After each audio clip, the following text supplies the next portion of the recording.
The night was calm, yet James's heart was a storm. From his small apartment window, he could see the city lights stretching endlessly, a glittering world that once belonged to him. Years ago, those lights represented power, success, and pride. But now, as he stood there, they felt distant, like memories of a life that no longer fit him. Behind him, the faint sound of laughter echoed from the tiny room. Diep was sitting on the floor, helping little Nhi stack wooden blocks, her soft voice humming a lullaby. That sound, that warmth, it was home. James turned to watch them, and something in his chest ached. For a long time, he had believed that love and career could walk hand in hand, but life had proven him wrong. Earlier that day, he had received an offer, one that could change everything. A foreign company wanted him to take charge of $1 billion project, the kind of opportunity people dreamed of, the kind that could restore his reputation, bring him back to the top. But there was one condition. He had to move abroad for years, cut ties, and dedicate himself fully to the corporation. No distractions, no family. No Diep. No Nhi. He had smiled politely during the meeting, pretending to consider it. But deep down, he already knew this was not just a business decision. It was a test of who he truly was. When he came home, Diep noticed the heaviness in his eyes. "Are you tired?" she asked softly. Wiping her hands after feeding Nhi, James forced a smile. A little. It was a long day. She didn't press further. She never did. Diep had learned to read the spaces between his silences, the pauses, the sighs that carried the weight of unspoken battles. She simply walked over, handed him a bowl of warm soup, and said, "Eat before it gets cold." James looked at her, the woman who once had nothing, who still managed to give him everything. Her hands were rough from work, but her eyes carried the kind of peace no fortune could buy. He watched Nhi crawl into her lap, giggling, and something inside him broke. He realized he was standing at a crossroads again. One path glittered with power and wealth. The other was quiet, but filled with love. He knew what society expected of him. Men like him were supposed to chase success, to rise, to never stop climbing. But every time he thought of that new office, that new life far away, he saw Diep and Nhi fading into the distance. Late that night, as Diep and Nhi slept, James sat alone at the table, the contract lying open before him. He could almost hear his father's voice in his head. "Don't be a fool, James.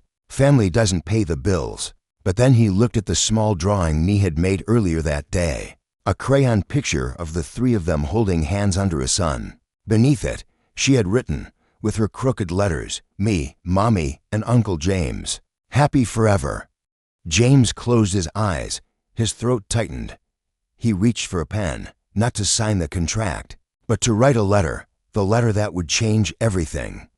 The morning sun crept gently through the thin curtains, painting golden streaks across the room. Diep was already awake, humming softly as she packed Nhi's small backpack for school. The sound of her quiet joy filled the house, making it feel alive. James stood by the doorway, watching her, memorizing every detail as if afraid it would be the last time. He hadn't slept. The letter sat in his jacket pocket, heavy as a stone, all night. He had written and rewritten it, each line a piece of his heart torn out. The decision was made. He would leave, not because he stopped loving them, but because he loved them too much to let them suffer with him. After breakfast, he kissed Nhi on the forehead. "Be good today, okay?" Nhi giggled, holding his face between her small hands. "Uncle James, are you sad?" He froze for a moment, then forced a smile. "No, sweetheart. I'm just thinking about Mommy," she teased, and both he and Diep laughed, softly, but only one of them knew the laughter hid a silent goodbye. Later that day, James walked to the small garden behind their house, the place where Diep loved to grow flowers. He picked a single daisy, her favorite, and tucked it gently into the envelope with his letter. Then, with trembling hands, he placed it on the table beside her sewing machine. He stood there for a long time, staring at the life they had built together. The small details, her half-finished embroidery, the family photo they took at the park, Nhi's drawings taped to the wall. Every inch of that space was filled with love, a kind of love that didn't need luxury, only presence. Diep, he whispered to the empty room, "You and Nhi deserve peace, not a man haunted by his failures." He walked out quietly, closing the door behind him. The sound was soft, but in his heart, it echoed like thunder. By the time Diep returned from the market that afternoon, the room was still and silent. She called his name once, then again, but only the ticking of the clock answered. When she noticed the letter, her hands began to shake. She opened it slowly, her eyes filling with tears as she read his words. "My dear Diep, if one day you wake up and I'm gone, please don't think I stopped loving you. I'm leaving so that you and Nhi can live without worry, without my burdens. I've failed too many times, but the only thing I did right was loving you both. When all this is over, maybe I'll come back, if I'm still worthy of standing beside you. James." The daisy slipped from the envelope, landing softly on the floor. Diep knelt. Clutching the letter to her chest, Nhi ran up beside her, confused, asking, "Mommy, where's Uncle James?" Diep couldn't answer. All she could do was hold Nhi close and whisper through tears, "He'll come back," he promised. Outside, miles away, James was already on the road, leaving behind the woman he loved more than anything, chasing not success this time, but redemption.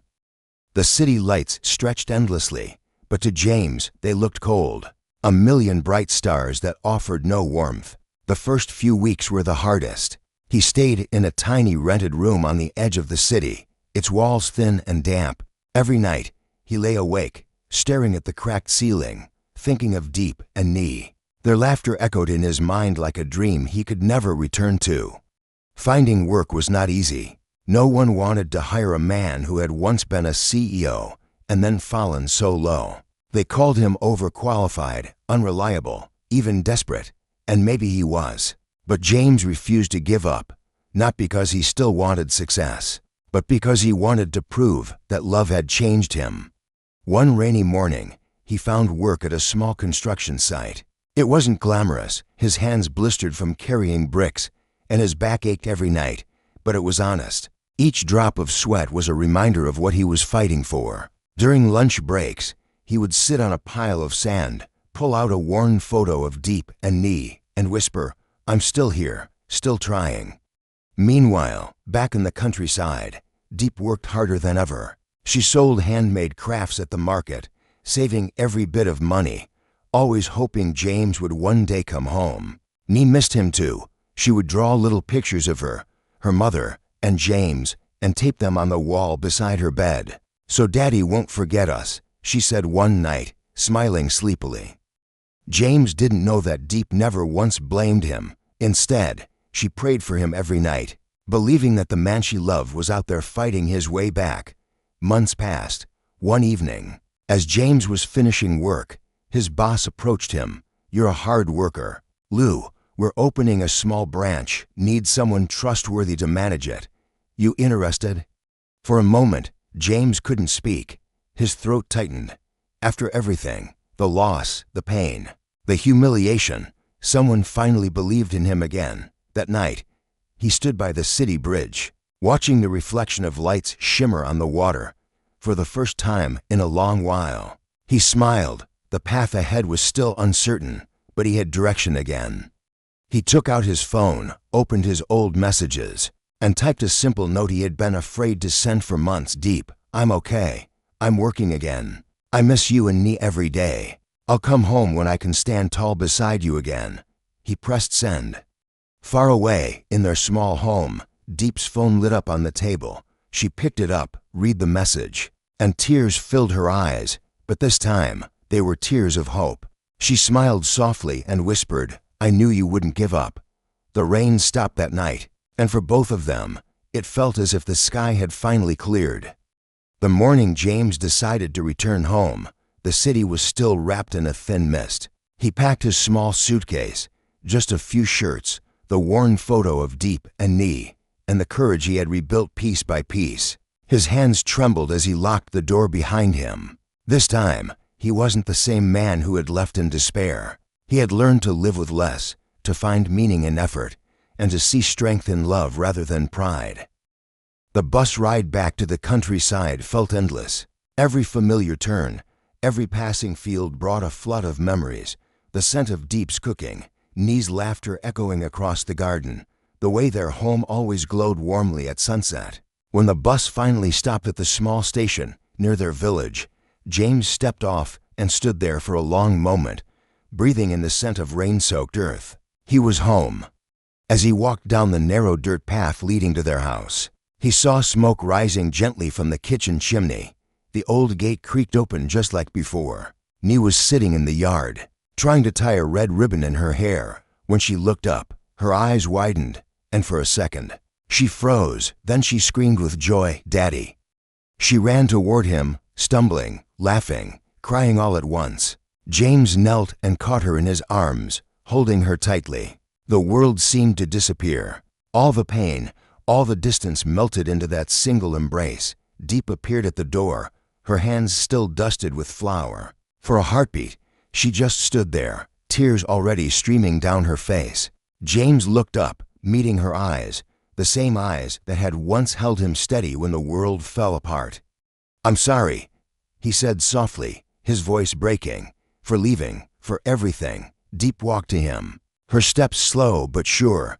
She reached out, touched his face, and smiled through her tears. "You didn't leave," she whispered. "You just took the long way home." James pulled her into his arms, and for the first time in what felt like forever, everything was right. That evening, the three of them sat together by the old wooden table. Diep had cooked his favorite meal, nothing fancy, just warm rice, boiled vegetables, and a bowl of soup that tasted like home. The flickering light from the oil lamp painted their faces with a gentle glow. Nhi sat between them, giggling, feeding her father pieces of fish. James looked around and realized something profound. He had lost everything once, his company, his status, his wealth. But in losing all that, he had found what truly mattered. Love. Family. Peace. As the night deepened, a soft breeze rustled the banana leaves outside. James took Diep's hand and said quietly, "I may have failed as a businessman, but I'll never fail as your husband or as Nhi's father." Diep squeezed his hand, her eyes filled with warmth. "That's all we ever needed," she replied. Outside, the stars shone brightly over their small home. It wasn't the mansion James once dreamed of, but it was filled with laughter, love, and light, and that was more than enough. Life does not always unfold according to our plans. For James, success once meant wealth, power, and the admiration of others. He believed that as long as he could build an empire and make his name shine, happiness would naturally follow. But when everything was taken away, his company, his reputation, and even his confidence, James was forced to face a truth far deeper than any business lesson. Success is empty when it stands alone, and love is the foundation that gives it meaning.